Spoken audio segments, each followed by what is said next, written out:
माँ ने कैसे बढ़ाया बेटे का आत्मविश्वास।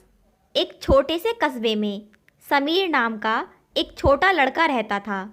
बचपन में ही पिता की मृत्यु हो जाने के कारण परिवार की आर्थिक स्थिति बड़ी दयनीय थी। समीर की माँ कुछ पढ़ी लिखी जरूर थी, लेकिन उतनी पढ़ाई से नौकरी कहाँ मिलने वाली थी। सो घर घर बर्तन मांजकर और सिलाई बुनाई का काम करके किसी तरह अपने बच्चे को पढ़ा लिखा रही थी। समीर स्वभाव से थोड़ा शर्मीला था और अक्सर चुपचाप बैठा रहता था। एक दिन जब वो स्कूल से लौटा तो उसके हाथ में एक लिफाफा था। उसने माँ को लिफाफा पकड़ाते हुए कहा, माँ, मास्टर साहब ने तुम्हारे लिए ये चिट्ठी भेजी है, जरा देखो तो इसमें क्या लिखा है।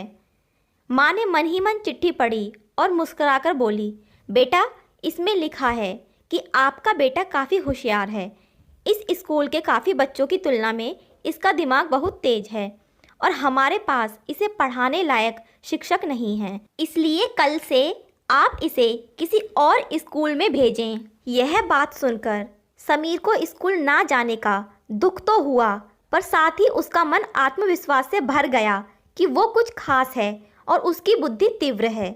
माँ ने उसका दाखिला एक अन्य स्कूल में करा दिया। समय बीतने लगा। समीर ने खूब मेहनत से पढ़ाई की। आगे चलकर उसने सिविल सर्विसेज परीक्षा भी पास की और आईएएस ऑफिसर बन गया। समीर की माँ अब बूढ़ी हो चुकी थी और कई दिनों से बीमार भी चल रही थी और एक दिन अचानक उनकी मृत्यु हो गई। समीर के लिए ये बहुत बड़ा आघात था। वह बिलख बिलख कर रो पड़ा। उसे समझ नहीं आ रहा था कि अब अपनी माँ के बिना वो कैसे जिएगा। रोते रोते ही उसने माँ की पुरानी अलमारी खोली और हाथ में उनकी माला, चश्मा और अन्य वस्तुएं लेकर चूमने लगा। उस अलमारी में समीर के पुराने खिलौने और बचपन के कपड़े तक संभाल कर रखे हुए थे।